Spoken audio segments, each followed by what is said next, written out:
Instant hebdo des éditorialistes sur Dimanche, c'est politique. Mesdames et messieurs, rebonjour et surtout merci de nous préférer sur ce programme. Deux sujets sont au menu de cette rubrique ce dimanche.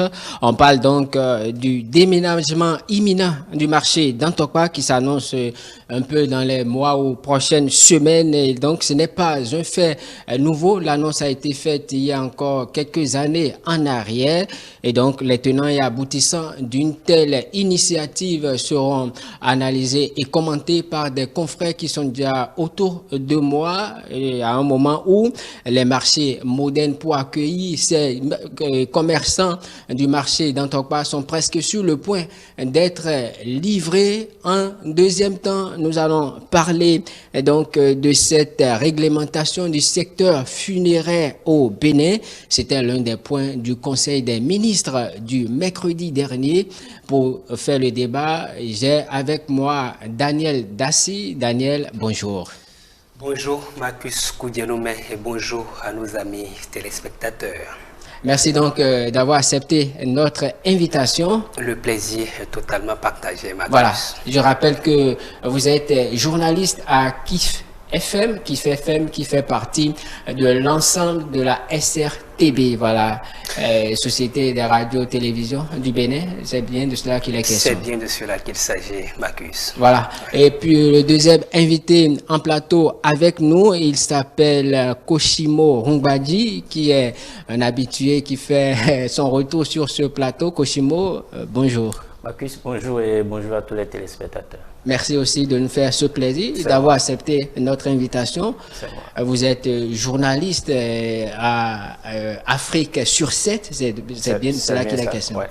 Voilà, Afrique sur 7 qui est un média en ligne. Et sans plus tarder, donc nous allons démarrer par le premier sujet. Il s'agit donc de cette délocalisation du marché d'Antokpa. Daniel Dassi, et l'annonce a été faite il y a encore quelques années en arrière. Le week-end écoulé, il y a la directrice de la NAGEM qui a revenu sur le fait et le marché qui se retrouve dans la ville de Cotonou. On pourrait dire également le marché qui constitue une ville dans une ville, puisqu'il est question d'une trentaine d'hectares avec des milliers de commerçants et d'acheteurs qui fréquentent ce marché chaque jour. Bien sûr, vous l'avez su bien dit, vous avez bien planté le décor. C'est un marché qui est étendu sur voilà, une trentaine d'hectares et qui accueille de nombreuses personnes tous les jours. Il faut rappeler que le marché d'Antokpa est créé depuis 1963, hein, c'est-à-dire quelques années après les indépendances du Bénin, et c'est l'un des plus grands marchés de l'Afrique de l'Ouest, un marché à ciel ouvert, il faut le préciser. Et vous savez que le marché d'Antokpa peine toujours à refléter son image de marché leader dans la sous-région. Donc, je pense que ce n'est que service rendu à la nation. Lorsque vous parlez de leader, vous voulez faire référence à quoi? Non, quand je parle de leader, je l'avais déjà dit dans mes propos tout à l'heure, c'est le plus grand marché de l'Afrique de l'Ouest. En termes d'espace?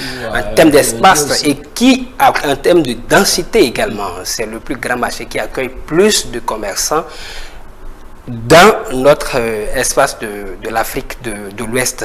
Et quand on prend le marché d'Antokpa aujourd'hui, je l'avais dit il y a un instant, ça ne reflète pas cette image. C'est que lorsque je ne sais pas si vous avez eu la chance de vous balader une fois dans le marché d'Antokpa, il n'y a pas d'aller en tant que tel, si vous ne rencontrez pas les pousse-pousseurs qui lancent les onomatopées à go et consorts, les bonnes dames qui doivent crier par-ci par-là avant de faire, histoire d'appeler les clients vers leurs marchandises. Franchement, je pense qu'à une certaine époque, à un moment, il faut repenser à la dynamisation de ce marché qui se retrouve au cœur de Cotonou. Vous l'avez bien dit, c'est un marché ville dans une ville. Vous voyez, c'est très grand et il faudrait que ce marché voilà, soit travaillé et qu'à un moment donné, qu'il puisse être mieux repositionné, voilà, pour qu'on dise, voilà, enfin, voilà un marché qui nous ressemble et qui nous rassemble. Voilà.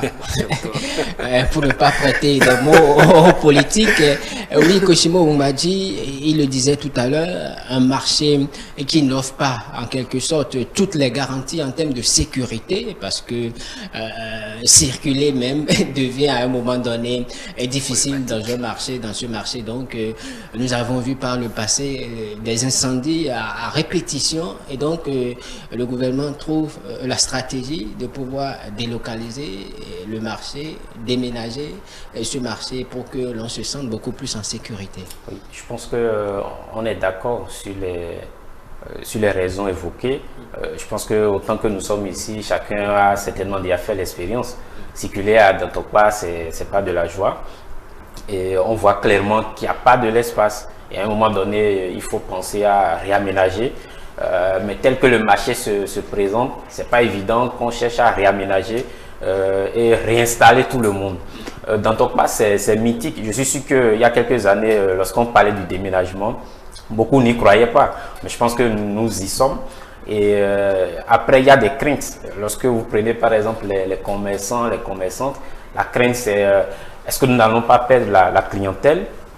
Et je suis sûr que les clients aussi ont une crainte, parce que les marchés modernes qui sont en train d'être construits, il y a d'autres qui sont pratiquement livrés. Avoir une boutique dans le marché moderne de Kadiaou, ce n'est pas la même chose qu'avoir une petite baraque à Dantokpa. Qu'est-ce qui fait la différence? Ouais, la différence va être forcément dans le coût qui sera exigé. Parce que justement, c'est un marché moderne qui est construit selon une certaine norme. Donc, il va falloir débourser un peu plus pour avoir ces boutiques-là. C'est vrai qu'on n'a pas encore les chiffres, on n'a pas encore les prix. C'est vrai, mais bon, nous sommes des observateurs, on peut quand même voir déjà la différence. Et du coup, les gens ont peur. Est-ce que ce coût supplémentaire ne va pas impacter les coûts des marchandises, les coûts des articles qu'on ira donc chercher dans les marchés? Ce qui est sûr, aujourd'hui, les nouveaux marchés, les marchés modernes offrent quand même une certaine sécurité. Et lorsque vous faites un tour par exemple au marché moderne de Kadiaou qui est déjà livré, on voit bien, c'est espacé, et puis c'est pas forcément la même réalité. Et je suis sûr qu'on n'aura pas autant de monde, surtout en matière de commerçants et de commerçantes. Et ça a été dit également, la vente, c'est-à-dire à la sauvette. Voilà, la vente à la sauvette, on n'aura pas ça. Les gens ne vont pas circuler à l'intérieur du marché comme on le voit dans Dantokpa, et c'est surtout ça qui bloque le passage à Dantokpa. Donc aujourd'hui, moi je pense que nous y sommes, c'est une bonne chose. On va déménager dans Dantokpa, on va mettre les commerçants dans de très bonnes conditions, mais les craintes que j'ai énumérées tout à l'heure, ça reste. C'est vrai que dans la pratique, on verra bien comment ça va se passer. Voilà, on verra bien comment ça va se passer. Et je rappelle que Aristide Kanoussou, entre-temps, nous a rejoint. Aristide, bonjour. Bonjour à vous, Marcus Koudjadoumen, bonjour à Daniel Dassi, bonjour à Koshimo Oumadji et bonjour à tous les téléspectateurs. Voilà, vous êtes donc journaliste, correspondant de Fraternité FM ici à Cotonou. Tout à fait. Voilà, nous faisons donc ce débat sur ce déménagement presque imminent du marché Dantokpa. Lorsqu'on évoque Dantokpa a quand même aussi une histoire. Lorsque vous remontez un peu dans le temps, Dantokpa, pour ceux qui connaissent le nom, ils savent que ça fait réfléchir plus d'un. Il y en a qui pensent même que du fait que ça soit un peu mythique, on ne devrait pas quand même déplacer ce marché-là. Ça fait déjà 3 débats qui s'animent autour de ce marché-là, puisqu'au départ, c'était si c'est urgent, donnez-nous un peu de temps pour qu'on puisse, parce que c'est depuis le 18 avril 2018 que ça a été annoncé par le gouvernement officiellement. Donc ça fait déjà 6 ans que cela a été annoncé. Donc ceux qui mènent le débat au départ de il nous faut du temps pour quitter Dantokpa, ce débat est maintenant révolu. Maintenant nous sommes dans le débat selon lequel est-ce que c'est important de quitter, et le troisième débat c'est le caractère historique du site. Alors je dirais tout simplement pour commencer que il y a longtemps que le marché Dantokpa, si il était un label, a perdu ce type de label. comme le Bénin a perdu son titre de quartier latin de l'Afrique. Et pourquoi? Comment? Pourquoi? Parce que l'UNICEF a réalisé une enquête de concert avec le Bénin en 2008 qui a révélé que dans le marché d'Antokpa, en 2008, comme je le disais, 34% de nos enfants sont soumis à de l'exploitation économique, au travail des enfants. Et 6 ans plus tard, c'est-à-dire en 2014, la même enquête a révélé que ces enfants sont passés à 52% en 2014. Et donc, quand vous faites ce chiffre, mis à côté des incendies qui se déclarent à répétition, par exemple, de 2015 à 2021, nous sommes déjà à 3 incendies. Et à chaque incendie, je me rappelle pour 2018, c'était environ 4000 mètres carrés. Et ce sont des millions de marchandises qui sont allées en fumée pour ces bonnes dames-là. Et le gouvernement était obligé de décaisser 250 millions, par exemple, pour compenser les sinistres et les sinistrés. Voilà autant de problèmes. Je pense qu'Oshimo Umbadia a commencé par parler de labyrinthe tout à l'heure. Il se pose un problème même environnemental à Dantokpa, parce que Dantokpa est devenu un danger, il faut le reconnaître.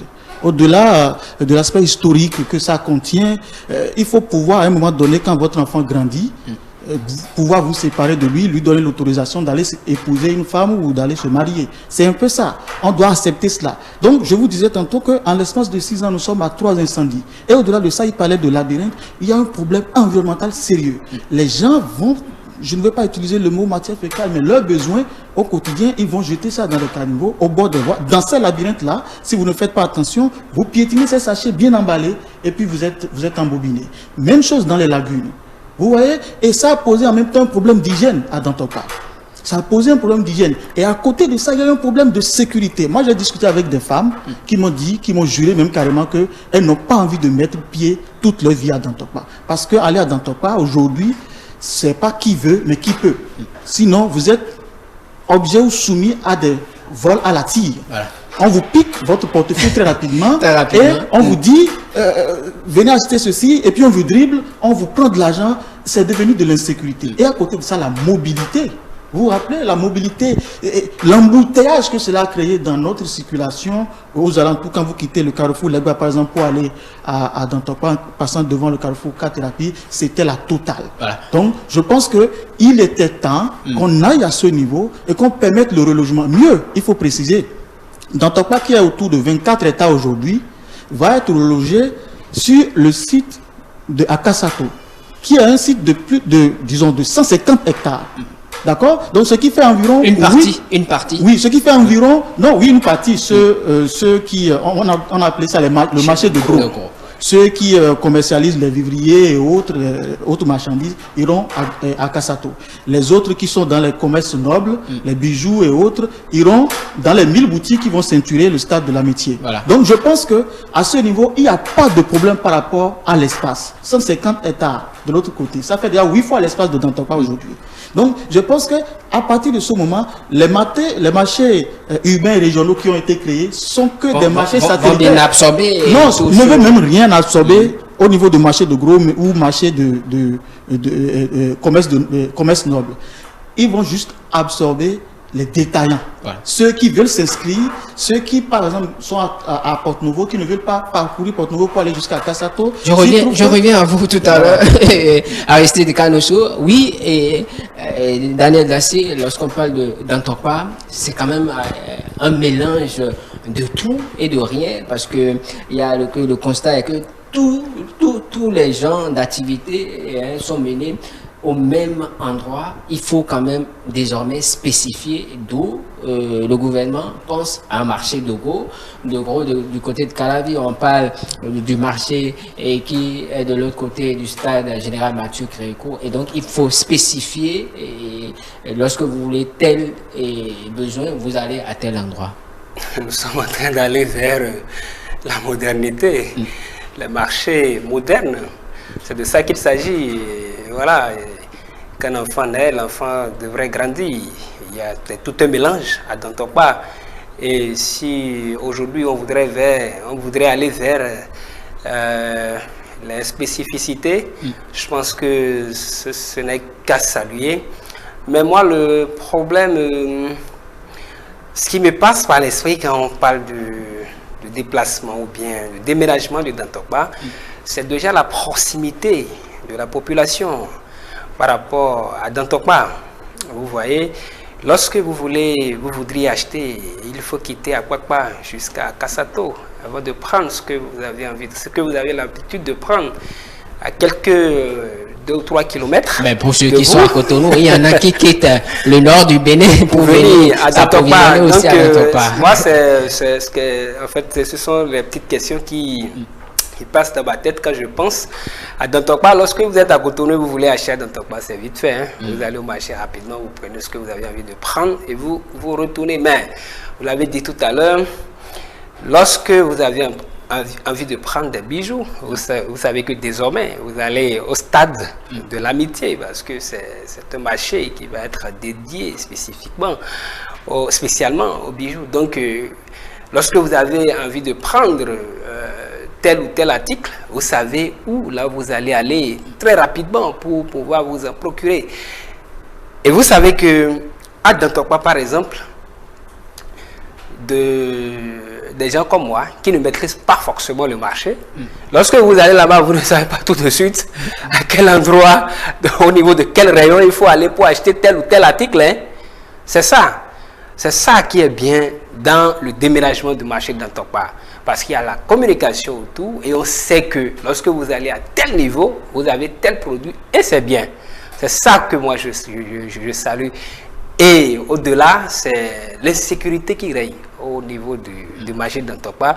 Je pense que ça va, même si ça ne va pas finir totalement, mais ça va être réduit considérablement. Vous avez parlé tout à l'heure de marché mythique. Je ne sais pas si c'est le marché Dantokpa qui est mythique ou bien c'est le fait qu'il y a le dent que nous appelons serpent au bord de la lagune qui est mythique. Oui, pour l'histoire qui est mythique. Oui, donc on peut toujours déplacer Dantokpa sans ce mythe qui l'entoure.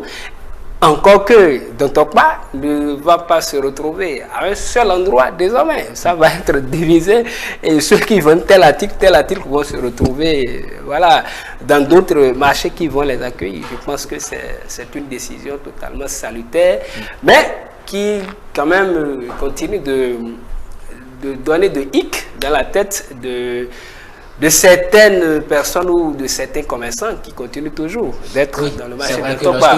Lorsque vous êtes habitué, vous avez du mal à vous départir. Ouais, moi je crains le cas des gens de Akwakpa qui viennent rapidement à Dantokpa. Oui, mais lorsque vous évoquez Akwakpa, la majorité des personnes qui fréquentent aussi ce marché quittent peut-être, pourquoi pas à Lada, je ne sais pas, à Bomé, et même Dassa, il y en a qui sont obligés de venir, ne serait-ce qu'une seule fois par an, faire des emplettes au marché Dantokpa. Ça traîne quand même de très grandes personnes, un très grand nombre dans cet espace marchand. Oui, je pense que la question de la distance ne devrait pas trop se poser. Déjà, il y a des gens qui quittent Calavi pour venir à Dantokpa. Qui créent d'ailleurs le bouchon tous les matins. Voilà, des gens qui quittent à Kassato. Oui. Donc, on va juste faire les choses dans le sens inverse. Désormais, ceux qui sont à Cotonou vont devoir faire un peu plus de distance. Et là, c'est tout bénéf pour ceux qui sont à Calavi. Et je trouve que les marchés modernes qui sont... Parce qu'à Cotonou, il y a pas mal de marchés. Hein. On a Menotin, il y a Kadion qui est déjà livré. Au niveau de Akwakpa, il y a aussi un marché qui est là. Donc, si 9 marchés au total. Voilà, je pense on en a deux à Akwakpa. Voilà, je pense que c'est une manière de décentraliser les choses. Quelqu'un qui est à Akwakpa n'a plus forcément besoin d'aller jusqu'à Kassato pour faire ses emplettes. Après, je pense que l'idée de spécifier les choses, l'idée était déjà là dans Dantokpa. C'est une question d'espace qui s'est posée. Et Aristide l'a dit tout à l'heure. Vous voyez, on veut reloger Dantokpa dans un espace qui vaut 3, 4, voilà. Donc, désormais, sinon, quand vous allez à Dantokpa, on sait que lorsque vous voulez des bijoux, il y a là où il faut aller. Lorsque vous voulez des pagnes, il y a ceux qui vendent du pagne qui sont regroupés. Mais puisqu'il n'y a pas de l'espace, finalement, tout le monde se retrouve mélangé. Donc, l'idée de spécifier les articles était déjà là à Dantokpa. C'est juste qu'il y a un problème d'espace qui s'est posé. Désormais, il n'y a plus de problème. lorsque vous voulez des bijoux et autres, on sait qu'il faut aller au niveau du stade. C'est vrai que les travaux n'ont pas encore été achevés, mais ce qui est sûr, c'est en construction. On a déjà une idée de quoi ça retourne. De quoi ça retourne. Pour ceux qui font attention quand ils passent par voilà. Et puis, pour les autres produits, vous allez au niveau je sais pas, un peu avant la prison civile. Je ne sais pas si vous avez été déjà. Moi, je suis un peu dans la zone, donc je vois ce qui se fait là-bas, c'est assez intéressant. Vous voyez l'espace, la qualité du travail qui est fait, les boutiques qui sont en train d'être construites. Je pense que c'est assez intéressant ce qui se fait de l'autre côté. Je pense que les bonnes dames, c'est vrai, lorsqu'on est habitué déjà à Dantopa, c'est compliqué de se détacher. Je pense qu'elles vont comprendre qu'on va vers la modernité et qu'il va falloir donc s'habituer au nouveau. Nous sommes en train d'évoquer un peu les problèmes qui font qu'on parle aujourd'hui du déménagement du marché d'Antopa. Aristide le disait tout à l'heure, le problème du travail des enfants. Ça a fait l'objet de plusieurs enquêtes, même à l'international, dans les médias. C'est quand même un problème assez sérieux. Et la ministre, lorsqu'il lançait le marché de Kadiaon, l'a spécifié. Pas d'enfants dans les nouveaux marchés, dans les marchés modernes. Oui, je pense que c'est une manière de régler ce problème également. Lorsque vous allez à Dantopa, les enfants de tout âge, on en voit. Et ça, c'est la vente à la sauvette qui encourage ça. Bon, désormais, dans les nouveaux marchés, puisqu'il n'y aura plus de vente à la sauvette, c'est clair qu'aucune femme n'enverrait encore son enfant dans les rues du marché à vendre. Et il a également évoqué le problème de sécurité. Moi, je n'ai jamais compris pourquoi est-ce que lorsque vous allez à Dantopa, on vous demande de ranger bien votre téléphone, ranger votre porte. J'ai jamais compris.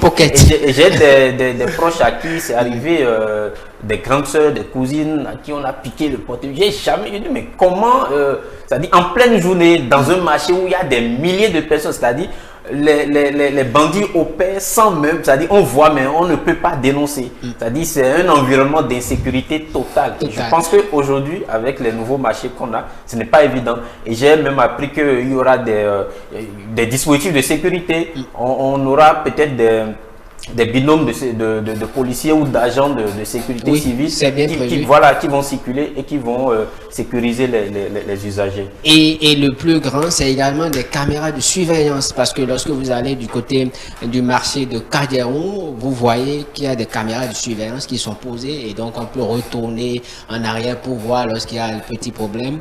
Aristide Kanoussou, parlons maintenant de après Dantopa. Oui, on va déménager, mais juste après, qu'est-ce qui devra rester? Vous savez, l'une des difficultés que nous avons souvent chez nous, c'est cette propension de laisser remonter nos émotions vindicatives vis-à-vis de l'autre, fût-il notre voisin ou le chef de l'État, quand il commet une petite erreur. C'est-à-dire qu'on refuse de voir par nos propres yeux, on veut voir par les yeux des autres, on veut comprendre par la bouche des autres.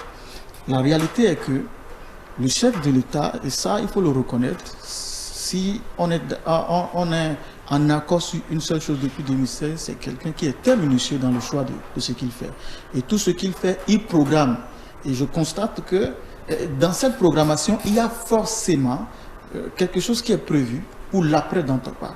Je ne suis pas dans le secret des dieux, sinon on aurait peut-être invité le porte-parole du gouvernement pour nous expliquer. Mais j'estime que, vu le caractère très minutieux dont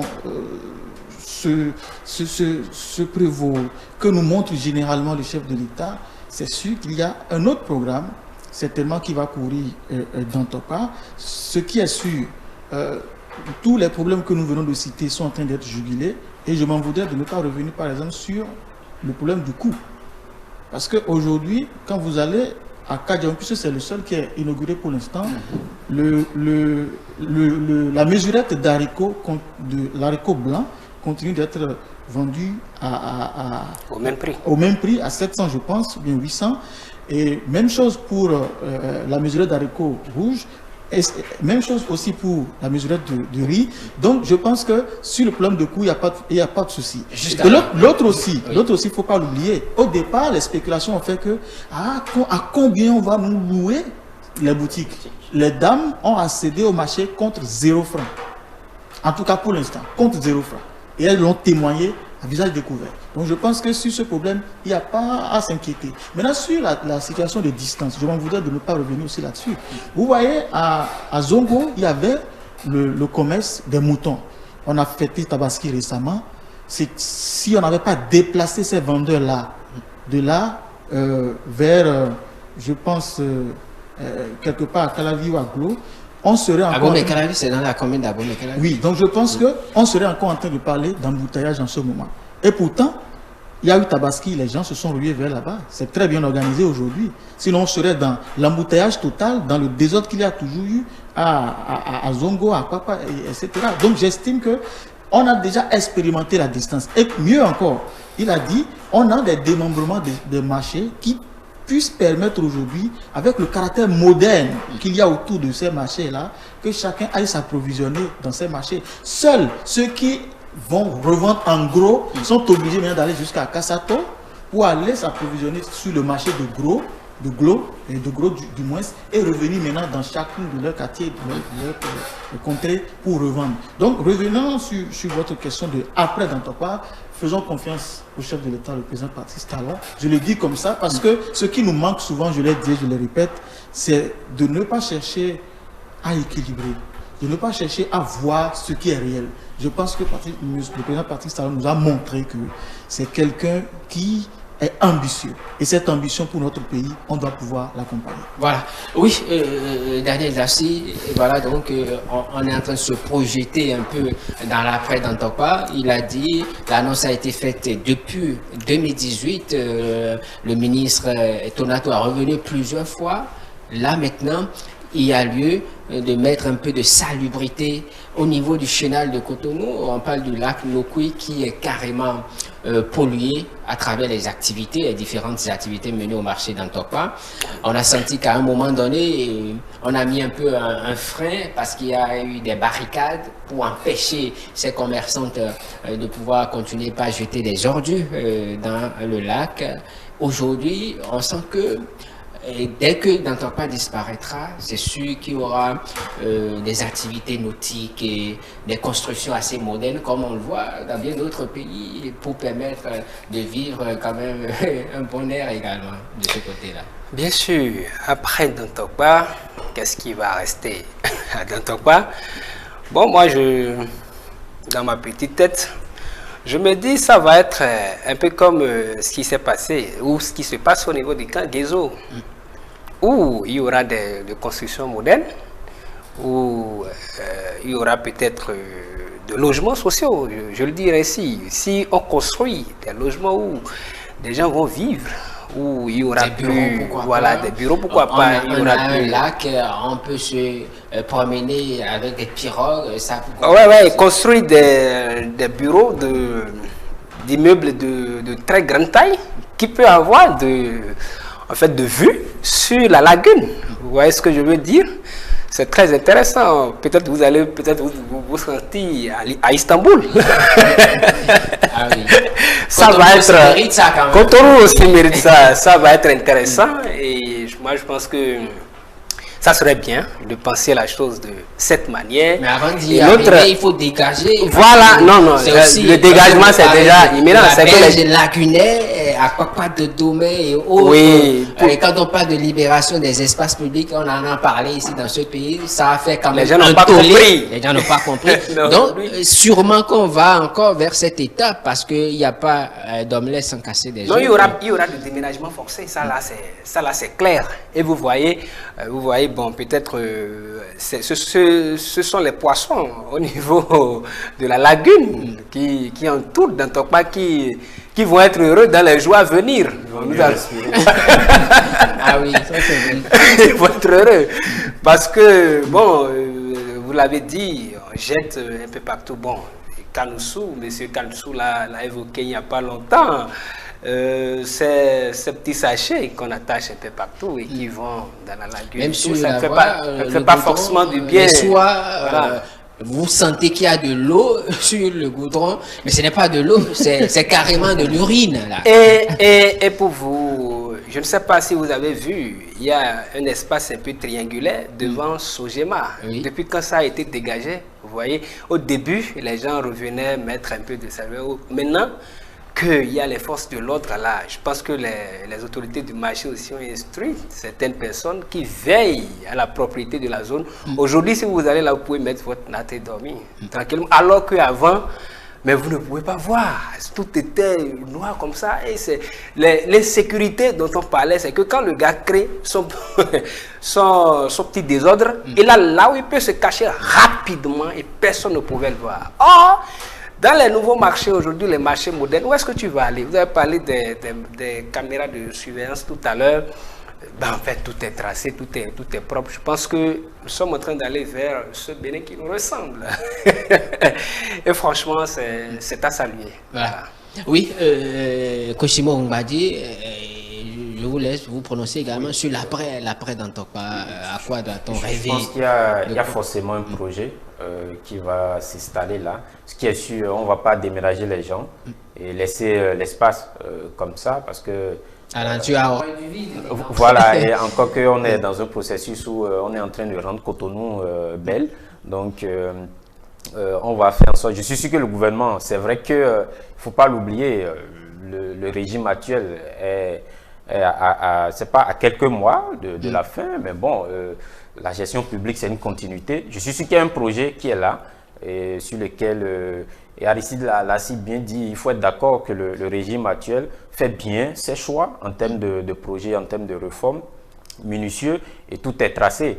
Tout est tellement bien tracé que je pense que même le nouveau régime qui viendra aura du mal à casser. Donc moi, j'ai espoir que Dantokpa, après le déménagement, ne sera pas l'espace ne sera pas livré à lui-même. Il y a forcément un projet derrière qui va s'installer pour faire en sorte que l'espace soit donc réaménagé. Et puis voilà, ça il va de la beauté de Cotonou.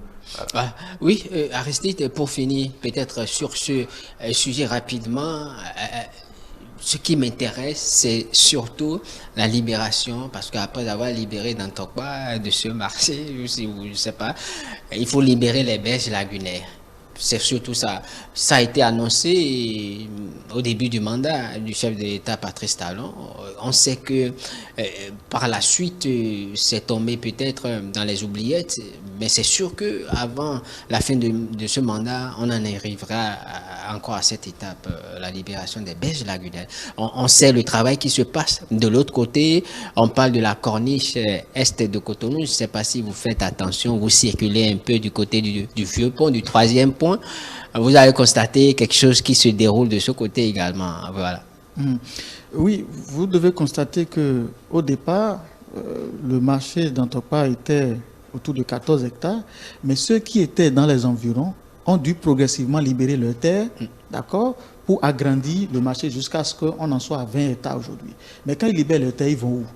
Ils vont prendre des déchets sauvages pour boucher la berge lagunaire et aller s'installer dessus. Et quand il y a inondation, en tout cas quand il y a pluie et montée des eaux, ces populations se retrouvent en train de patauger avec la pirogue et commencent par crier au secours, talon au secours.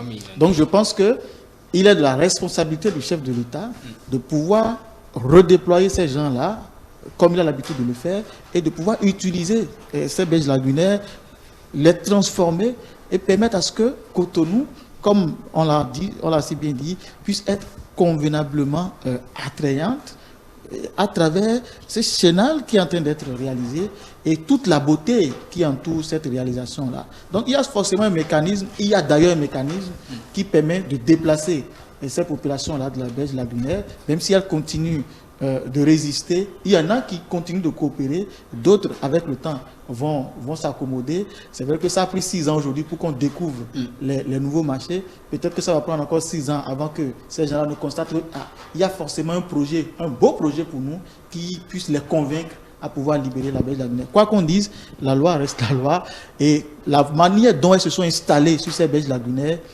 reste la manière à corriger parce que ça ne les met pas en sécurité, ça ne met pas les enfants en sécurité, ça ne met pas non plus la population en sécurité. Donc on doit pouvoir corriger cela, même si la plupart sont nés au bord de la lagune, mais ce n'était pas sur des tas d'immondices, ce n'était pas sur des déchets sauvages. Et ils ont créé les déchets sauvages eux-mêmes. Ils sont allés mettre les maisons sur pilotis et commencent par y habiter. Voilà. Je pense qu'on doit pouvoir corriger ça, c'est important. Voilà donc ce qu'on pouvait dire sur le déménagement imminent du marché d'Antokwa. Nous allons passer donc au second sujet de cette rubrique. Voilà, en raison de plusieurs insuffisances notées dans le secteur funéraire, le gouvernement a décidé donc de renforcer la réglementation du dit secteur en le mettant donc aux normes et standards requis en matière de santé, d'hygiène et d'assainissement, en matière d'environnement et tout ce qu'il faut. Voilà, lorsqu'on parle du secteur funéraire au Bénin, Daniel Dassy, on a comme l'impression que non, tout n'est pas dans l'ordre que cela devrait être, puisque c'est vrai, on parle d'un code qui est vieux de 30 ans, et donc le secteur n'est pas régi comme cela se doit. Moi, je pense qu'il était temps. Le tout premier décret d'application, je parle de réglementation du secteur funéraire au Bénin, remonte au 23 février 1995. Vous voyez, c'est vieux. Et ce décret ne prenait pas en compte tout ce qui entoure l'activité funéraire aujourd'hui. Vous voyez un peu l'organisation des cimetières, ce n'était pas trop prévu dans l'ancien décret de 95. Et un certain nombre de choses qui se passent au niveau des pompes funèbres également. Et à un moment donné, je n'aime pas trop utiliser ce mot, mais le désordre s'était installé dans le secteur. Et on a même comme impression que c'était un secteur oublié à lui-même, et chacun pouvait faire ce qu'il voulait ou ce qu'il pouvait.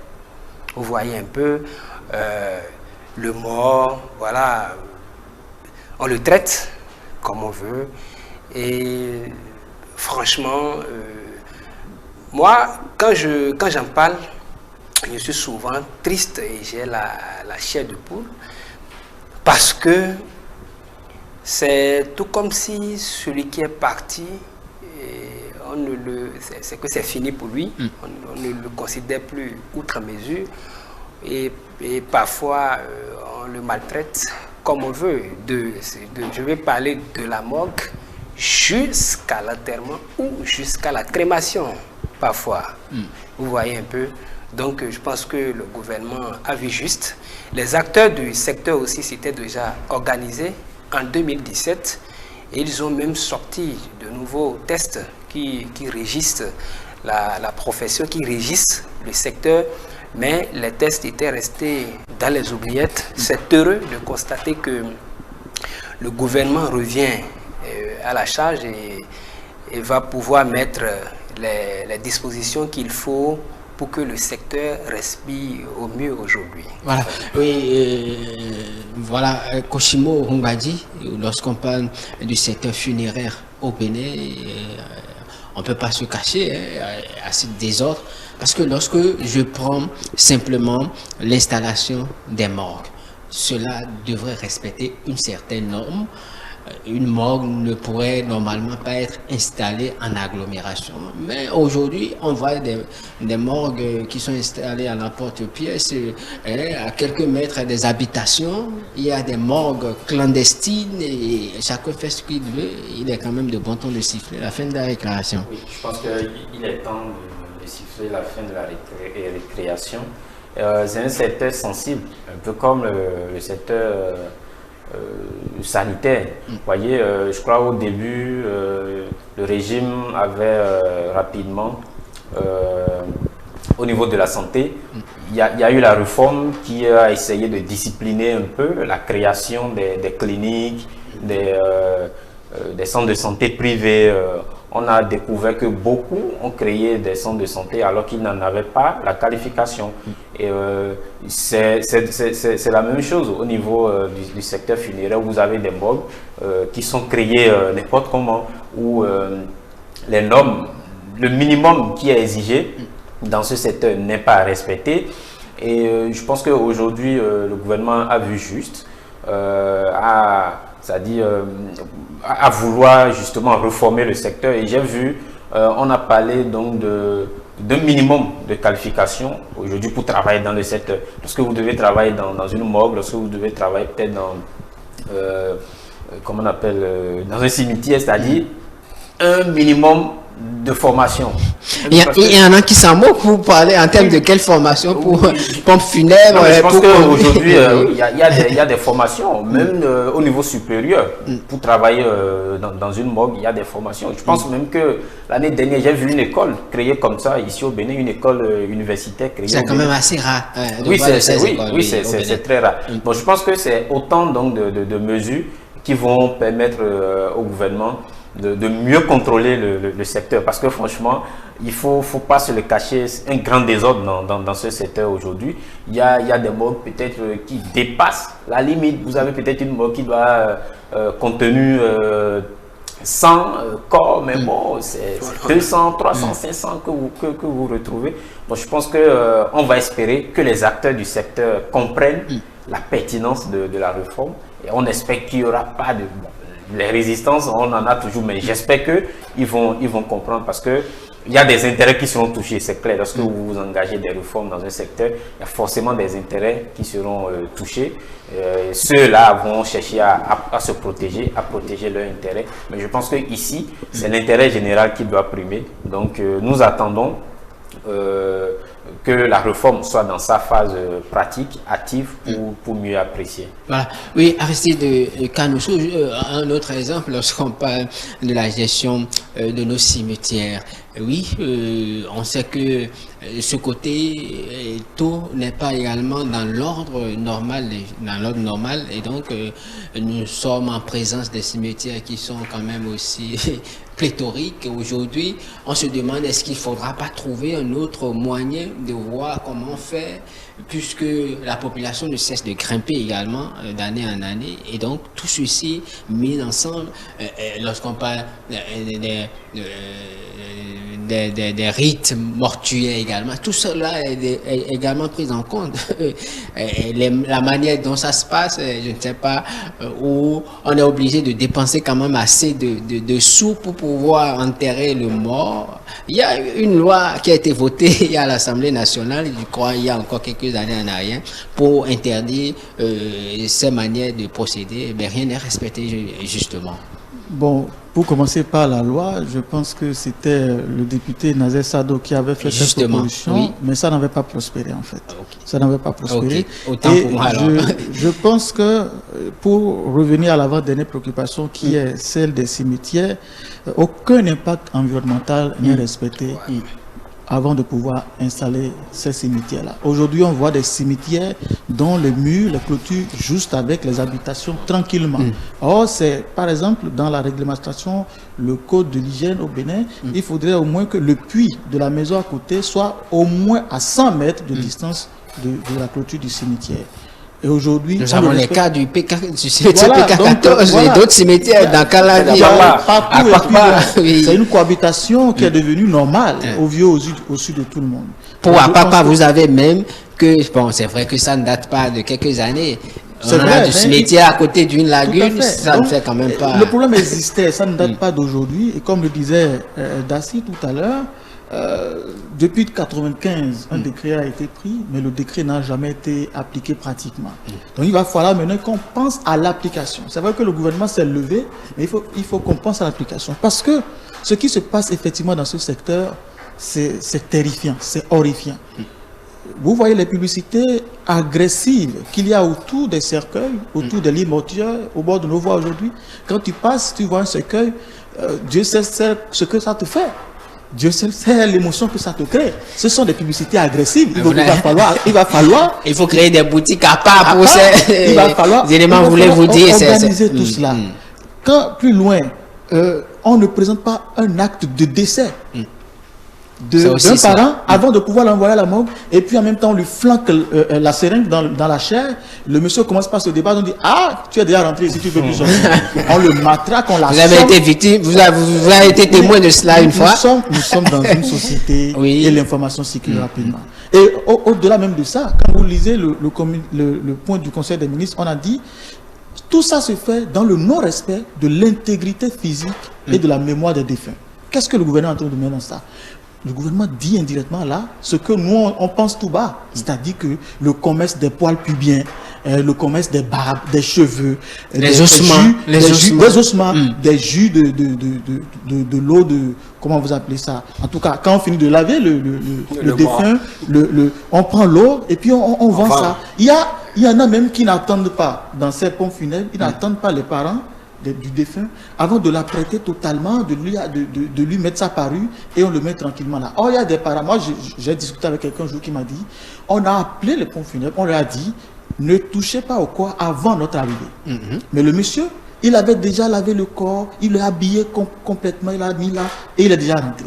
On l'a plus vu. Mais en dessous, qu'est-ce qui s'est passé? On ne sait pas. Parce que les autres ne peuvent plus maintenant commencer par le déshabiller le corps pour vérifier si est-ce qu'on l'a opéré par le dos, pour lui ôter un ossement, pour lui ôter ceci, cela. On ne pouvait plus vérifier ça. Et mieux, les cercueils qui sont commercialisés doivent être désormais homologués.